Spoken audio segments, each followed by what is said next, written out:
Madame, Monsieur, bonjour. Salam alaikum à tous les khouya. L'émission d'aujourd'hui est en direct et je suis tout droit orienté vers la Mecque. Je suis Mehdi Chabib, mais tout le monde m'appelle Michel Pierrot. Je vous présente tout de suite le nouveau numéro de T'es au courant, qui lève le voile sur les mystères d'un phénomène politique. Restez connectés et réagissez avec le hashtag TAC.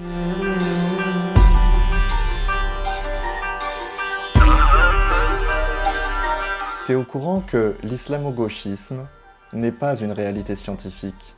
Tout à fait. C'est même le CNRS qui le dit dans un communiqué de presse de février 2021, réagissant aux propos de l'ancienne ministre de l'Enseignement supérieur, Frédérique Vidal, qui déclarait sur CNews le 14 février 2021 que l'islamo-gauchisme gangrène la société dans son ensemble et l'université n'est pas imperméable. Elle explique ce qu'on observe à l'université, c'est que des gens peuvent utiliser leur titre et l'aura qu'ils ont. Ils sont minoritaires et certains le font pour porter des idées radicales ou des idées militantes de l'islamo-gauchisme en regardant toujours par le prisme de leur volonté de diviser, de fracturer, de désigner l'ennemi. Pour cette raison, elle souhaite qu'une enquête soit menée par le CNRS pour faire un bilan de l'ensemble des recherches qui se déroulent dans notre pays, de manière à ce qu'on puisse distinguer ce qui relève de la recherche académique de ce qui relève du militantisme, de l'opinion. Surprise et consternation, le CNRS, le CPU et nombre de chercheurs se lèvent, comme un seul homme, pour dénoncer une chasse aux sorcières, une police de la pensée, une instrumentalisation de la recherche, une menace envers la liberté académique, en ne se privant pas, pour certains, d'appeler à la démission de la ministre. Mais, derrière le scandale, de quoi l'islamo-gauchisme est-il le nom? Réalité d'une dérive politique? Complot islamophobe de l'extrême droite? L'enquête est lancée. Sa paternité revient à l'historien Pierre-André Taguieff, qui l'emploie dans la Nouvelle Judéophobie en 2002 pour condamner l'antisionisme de la nouvelle configuration tiers-mondiste, néo-communiste et néo-gauchiste. Il ajoute que des juifs peuvent être tolérés, voire acceptés dans cette mouvance islamo-gauchiste, à condition qu'ils fassent preuve de palestinophilie inconditionnelle et d'antisionisme fanatique. Le terme se diffuse surtout après le Forum social européen de 2003 qui invite l'islamologue Tariq Ramadan, puis en 2004 avec la loi d'interdiction du port de signes religieux ostentatoires à l'école. C'est après les attentats de 2015 que le terme gagne en ampleur, au-delà des cercles de droite. Elisabeth Badinter, par exemple, l'utilise pour parler de la gauche complaisante envers le communautarisme islamiste et affirme, dans Le Monde en 2016, que l'islamophobie est une arme que les islamo-gauchistes ont offerte aux extrémistes. Mediapart insinue que le terme circule d'abord de manière informelle dans les réseaux d'extrême droite, ce que Taguieff réfute. En 2021, dans Marianne, il tente de définir ce qui fédère ces deux courants de pensée. Il suppose une préférence pour l'extrémisme et une forme de révolte face à une réalité sociale intolérable qui appelle une purification, un sacrifice de soi, idéalisé dans la figure du kamikaze. Pour lui, il y aurait donc un transfert des passions révolutionnaires du communisme au communautarisme islamique. Suite au communiqué du CNRS, désavouant son travail, il profite d'une tribune du Point pour répondre que le terme n'est pas moins scientifique ni pertinent que droite, gauche ou extrême droite. Simple attaque rhétorique qui permet d'unir ceux qui veulent stigmatiser les musulmans et s'opposer à la gauche ou délégitimer les sciences sociales pour les uns, dérive politique et sectaire d'une partie de la gauche pour les autres, chacun prêche pour sa chapelle. Qu'en est-il de ceux qui ne reconnaissent pas la réalité du terme? Un papier de Lucie Delaporte à Mediapart revient sur la polémique liée aux déclarations de Vidal. Il passe en revue quelques réactions d'universitaires devant l'accusation. Pour le politologue Samuel Aya, cet épisode est dans la continuité de la gestion autoritaire de l'université avec la loi de programmation sur la recherche ou la volonté de rendre l'université rentable. Pour l'historienne Camille Lefebvre, cela rentre dans un agenda électoral qui veut placer cette question au centre du débat.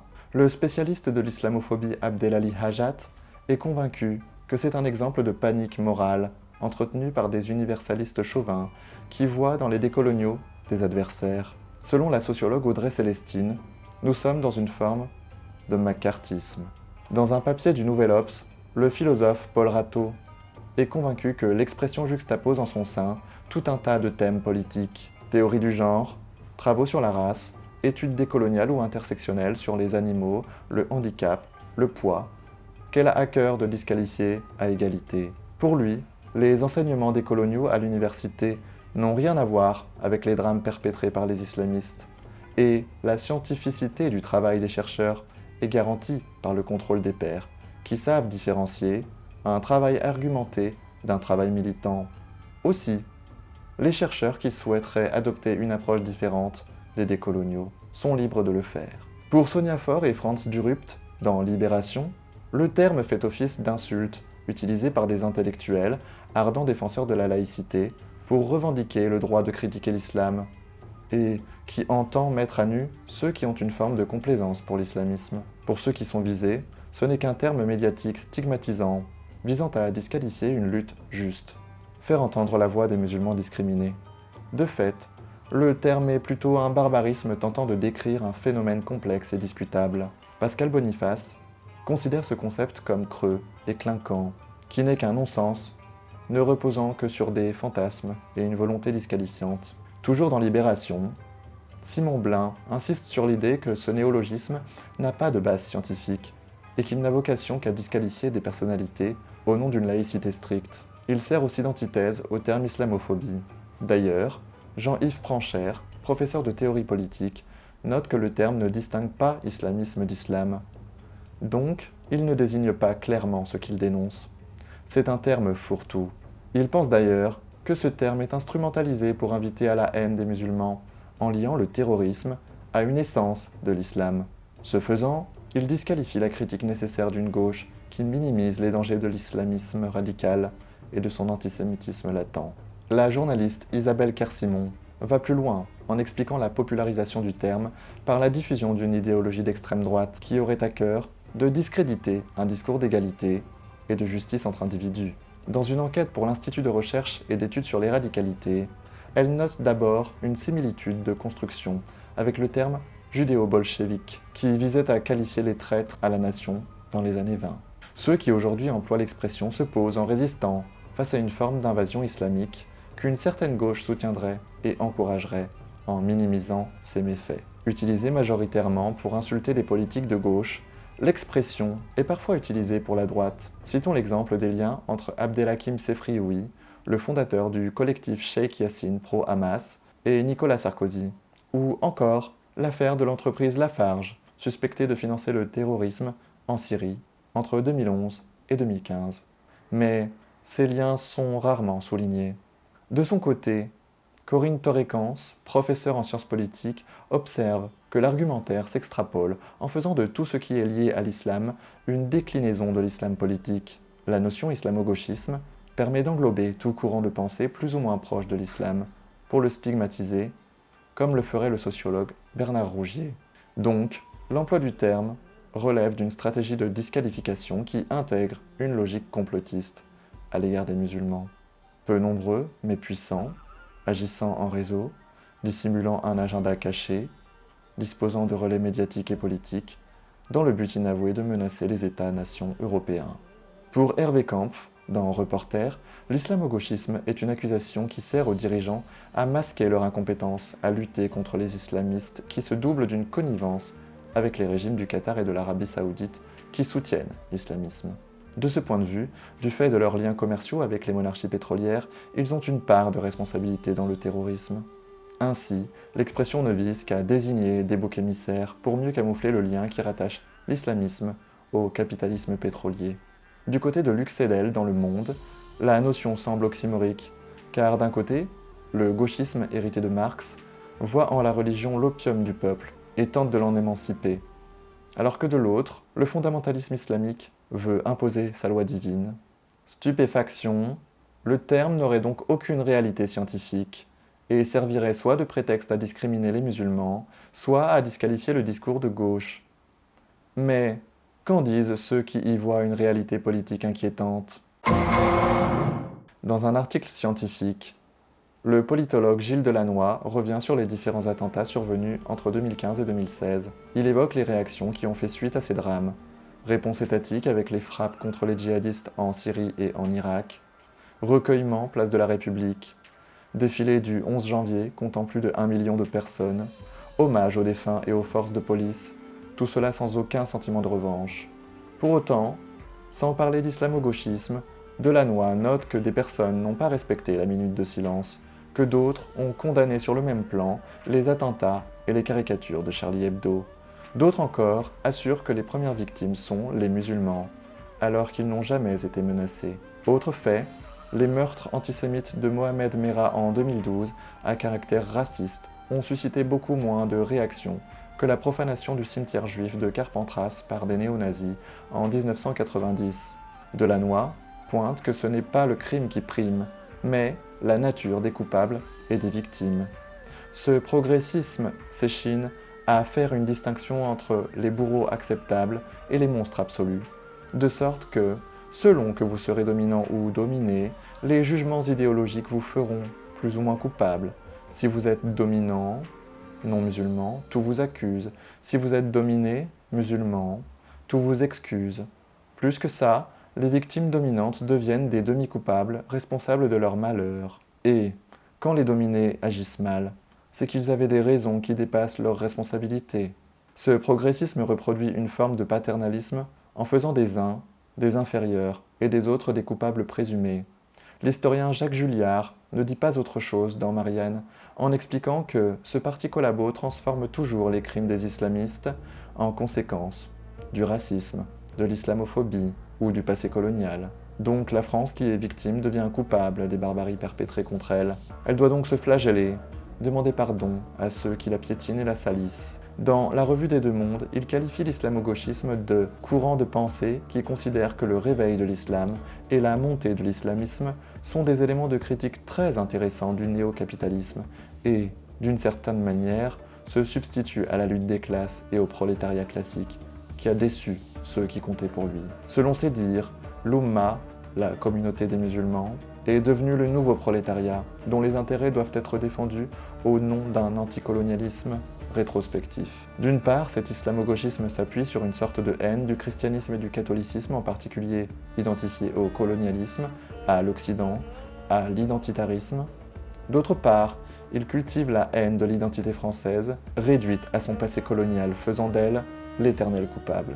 Si elle est une cible de l'islamisme, c'est à cause de son passé. Julliard convoque l'exemple du syndicat étudiant de l'UNEF.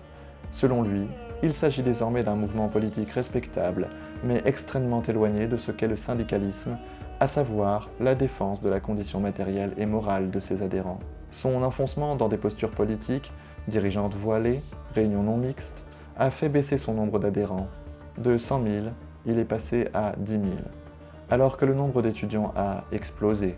Dans un autre registre, alors que la gauche se revendique défenseur de la liberté d'expression, Edoui Plenel déclare après les attentats de Charlie Hebdo que la haine ne peut pas avoir l'excuse de l'humour, faisant des caricaturistes les coupables de leur propre assassinat, et bafouant du même coup la liberté d'expression et le droit au blasphème. Dans un article pour Causeur, l'historien Paul Fabry fait de l'affaire Poussier un exemple parfait d'islamo-gauchisme. Rappelons les faits. Après l'attentat islamiste de l'Aude en 2018, l'ex-candidat de La France Insoumise, Stéphane Poussier, applaudit la mort de Arnaud Beltrame sur Twitter. Je cite « À chaque fois qu'un gendarme se fait buter, et c'est pas tous les jours, je pense à mon ami Rémi Fraisse. Là, c'est un colonel. Quel pied !» Accessoirement, encore un électeur de Macron en moins. Cet acte révèle la lente évolution de la gauche vers une haine de la civilisation occidentale. Pour Fabry, il faut mettre cela en corrélation avec la connivence affichée de médias islamistes comme Agi+, du groupe Al Jazeera, qui se sert de thèmes progressistes pour diffuser une propagande anti-occident et pro-islamiste. Du côté du psychiatre Georges Gashnochi, il parle de l'islamo-gauchisme comme de l'attraction que les islamistes exercent sur de nombreux milieux, principalement, mais pas uniquement progressistes, de l'adhésion et de l'identification qu'ils suscitent au-delà même des groupes gauchistes proprement dits. Pour lui, le monde islamique se construit un statut de victime en faisant d'Israël un agresseur. Une analogie entre juifs et nazis est élaborée pour faire croire qu'Israël aurait une volonté génocidaire à l'endroit des Palestiniens. Pourtant, de son côté, l'islam politique ne cache pas son désir de conquête. En témoigne l'aveu de l'ex-premier ministre de la Malaisie, Mahathir Mohamad, qui poursuit le projet islamique de vaincre l'Occident pour maîtriser le monde. Voir également son tweet polémique fin 2020 où il déclare que les musulmans ont le droit de tuer des millions de Français. Pour le psychiatre, l'islamo-gauchisme désigne la porosité des milieux de gauche à ce type de discours. Dans son enquête citée précédemment pour l'INRER, Isabelle Kersimon convoque des exemples saillants qui relèvent de l'islamo-gauchisme. Premier exemple, pendant le Forum social européen de 2003 à Saint-Denis, Tariq Ramadan est invité et dresse une liste d'intellectuels juifs qui seraient des ennemis sur la simple base de leur judéité ou de leur sionisme présumé. En 2009, il cautionne le discours de Soral et Dieudonné, ouvertement antisémite, lors du Salon du Bourget, organisé par l'Union des organisations islamiques de France, aujourd'hui Musulmans de France. Bien des militants de gauche dénoncent ces positions antisémites. Dans un papier pour BFM TV, Robin Vernier note la présence en 2004, au Forum social de Londres, de musulmans islamistes, qui poussent Claude Askolovitch à titrer dans le Nouvel Obs les gauchistes d'Allah.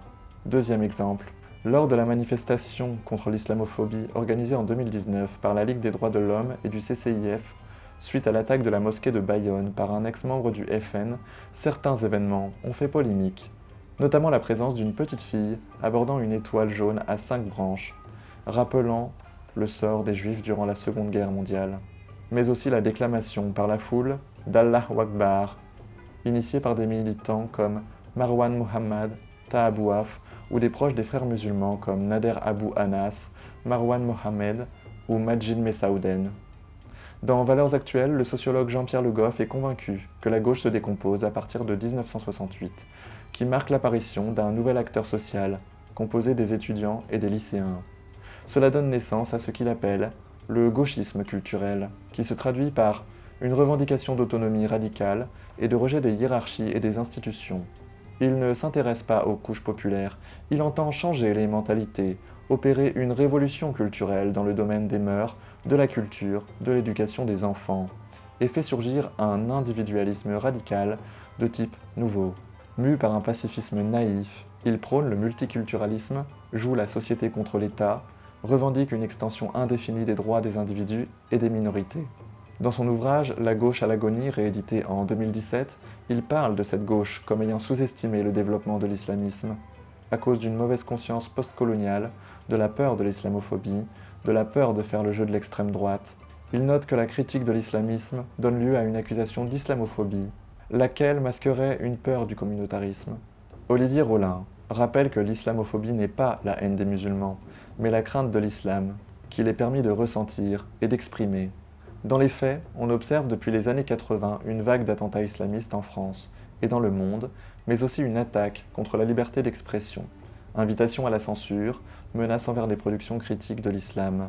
Citons l'exemple de l'affaire Redeker en 2006. Un professeur de philosophie dénonce, dans le Figaro, une pression musulmane dans les esprits et se fait menacer de mort et accusé de discrimination. Des intellectuels soutiennent du bout des lèvres le professeur, mais d'autres, comme Olivier Roy, réécrivent les faits pour montrer que Redeker a écrit un article raciste. Il le justifie par un procès d'intention en l'accusant de viser les croyants lorsqu'il critique l'islam. Deuxième exemple, toujours dans ce déni de réalité, le papier de Gilles Clavreul dans l'Express rappelle l'humiliation que l'historien Olivier Grenouillot a subie en 2005 pour ses travaux sur les traites négrières, dont il rappelle qu'elles sont aussi perpétrées par les Arabes et les autochtones d'Afrique. Accusé de racisme, il fait l'objet de plusieurs plaintes du collectif des Antillais, Guyanais et Réunionnais, car il bafouerait la mémoire de tous les descendants d'esclaves et nierait un crime contre l'humanité. Sous la pression d'associations, son déplacement en Guyane est annulé. La plainte est finalement retirée l'année suivante. Troisième exemple, on peut convoquer aussi l'ouvrage du journaliste Claude Askolovitch, Nos mal-aimés, ces musulmans dont la France ne veut pas, de 2013, dans lequel le rejet du fondamentalisme et du communautarisme musulman, la peur du fanatisme islamique, sont réduits le plus souvent à des préjugés issus du néocolonialisme, à des manifestations d'une islamophobie, d'une construction idéologique et politique d'un problème musulman monté de toutes pièces. Pour l'écrire, l'auteur rencontre des salafistes et des membres des frères musulmans, qui apparaissent à ses yeux comme des opprimés, victimes d'une république anti-musulmane, parce qu'elle obligerait ceux-ci à se cacher, à mentir socialement. Selon lui, la France doit accepter et reconnaître son caractère métis et musulman. Quatrième exemple, Edoui Plenel enchaîne en 2014 avec Pour les musulmans, repris du titre de Zola Pour les juifs, dans lequel il assure que nous assistons à une extension du domaine de la haine, caractérisée par un racisme anti-musulman qui aurait supplanté l'antisémitisme. Refusant les idées d'ennemis intérieurs ou de guerre au terrorisme dit islamique, il en appelle au courage pour combattre la peur de l'autre, car il croit que l'on mène une guerre contre une religion et des quartiers populaires peu favorisés.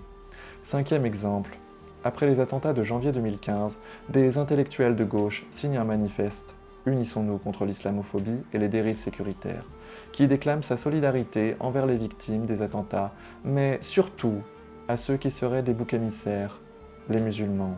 Dans le même temps, François Hollande prend soin de ne pas nommer idéologiquement les responsables des tueries, et de ne surtout pas rattacher l'islamisme à l'islam. Ce lien est pourtant essentiel pour comprendre l'idéologie de l'islamisme. Même s'ils conçoivent que l'islamisme est une idéologie totalitaire qui comprend une haine de la démocratie, les médias et les politiques continuent d'affirmer que son contenu religieux n'est qu'un prétexte, et que notre ennemi est la peur, l'intolérance et les préjugés. La professeure en sciences politiques Corinne Torrekans affirme pourtant que l'islamisme découle d'un problème avec l'islam, puisque les anciennes colonies non islamiques n'ont occasionné aucun attentat en France. Ce n'est donc pas lié à un désir de revanche postcoloniale. Enfin, dans le Figaro, le directeur du laboratoire d'idées universitaire Olivier Vial réagit à la polémique de l'islamo-gauchisme à l'université en assurant que cela fait plus de 20 ans qu'elle y sévit du fait des compromissions de l'enseignement supérieur. Plus encore, les réactions offusquées du milieu sont la preuve de l'ampleur du phénomène selon lui. S'il n'existait pas, alors aucune crainte ne serait à avoir du côté des chercheurs. Aussi, par peur d'être taxé d'extrême droite, l'institution doit-elle tout accepter ?